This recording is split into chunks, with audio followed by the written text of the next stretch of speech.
guys, balik lagi di Nekotomods.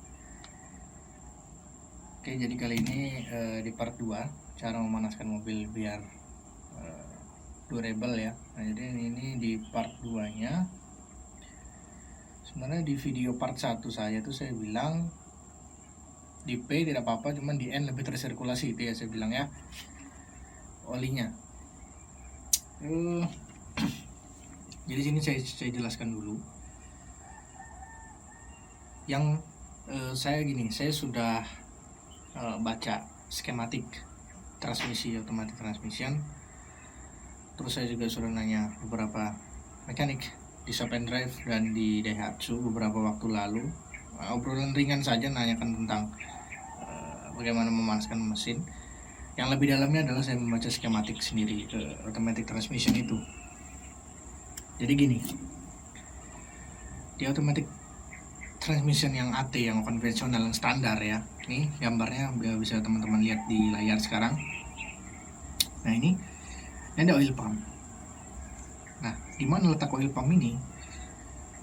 Oil pump itu terletak di belakang torque converter. Nah, ini gambarnya juga teman-teman bisa lihat.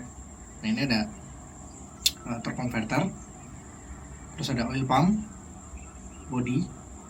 Nah, jadi ketika mesin itu hidup, oil pump itu langsung berotasi. Jadi dia connect ke input shaftnya dari engine, torque converter, langsung direct input shaft ke oil pump. Jadi mau teman-teman panaskan di P, di N, sama, oli bersirkulasi. Karena ketika engine hidup, oil pump langsung memompa ke seluruh transmisi. Tapi gini, di situ terlihat tadi ada valve body. Ya, teman-teman kalau bisa lihat di situ ada valve body. Nah, jadi valve body ini dia hydraulic control system. Kalau teman-teman lihat di bawah, itulah ibaratnya inti dari otak dari sebuah transmisi.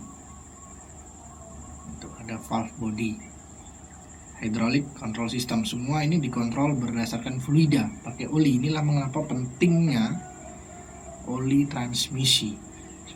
Sekarang dari oil pump, ini gambar yang ini lagi teman-teman bisa lihat ya.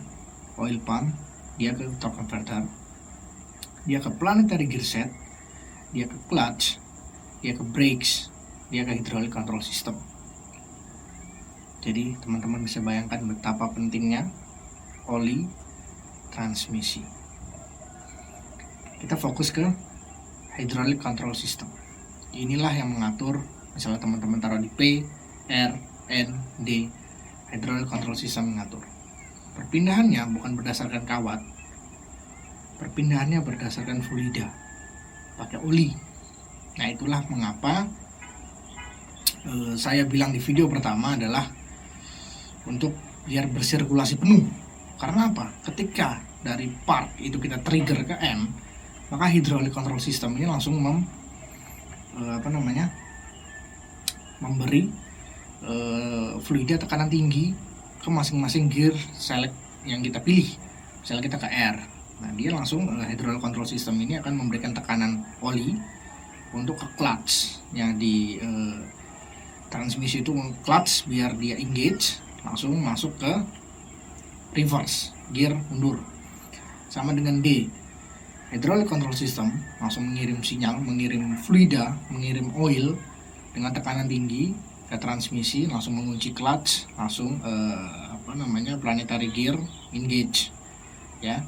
Jadi D itu kan 1, 2, 3, 4 itu semua ada planetary gear 1, planetary gear 2 dan planetary gear 3. Nah, di situ bisa dikontrol melalui fluida. Itulah yang saya bilang biar bersirkulasinya sebenarnya bukan bersirkulasi untuk gear-gearnya, tidak. Planetary gear sudah terpompa dengan oli, cuman untuk hydraulic control systemnya biar bergerak.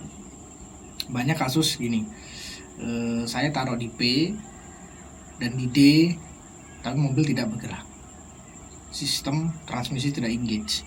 Ini masalahnya di mana? Masalahnya di hydraulic control system atau di valve body.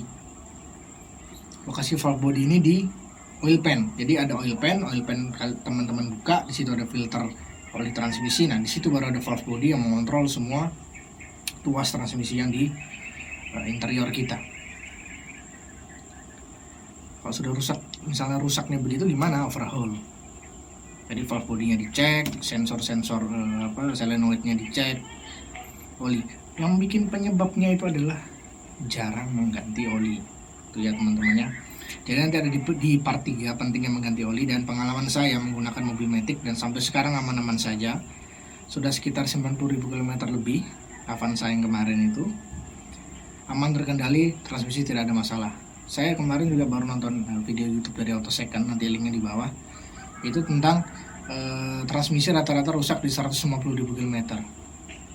Ya kalau menurut saya ya bisa saja rusak kalau memang tidak di maintain, ya kan, transmisinya tidak diganti oli.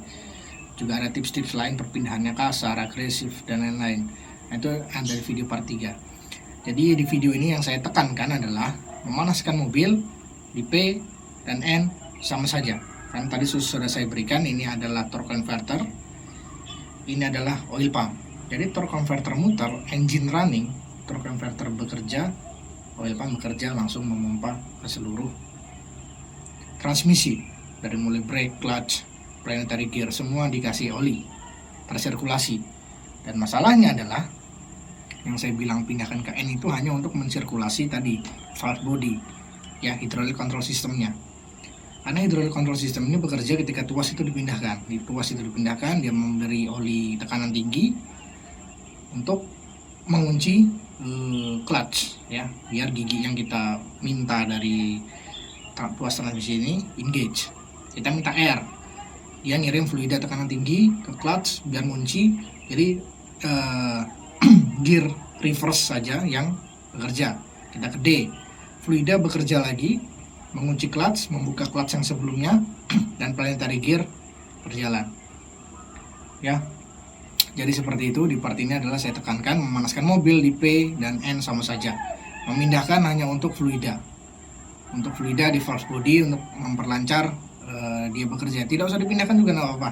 Mobil sebulan ke atas yang saya sarankan untuk memindahkan dari P, R, D, dan kembalikan lagi, biar oli-oli di fluida valve body itu memompa, bekerja, ya, karena dia bekerja ketika kita pindahkan transmisi saja, baru dia mengirim sinyal pakai fluida. Jadi semua bekerja di transmisi ini berdasarkan oli.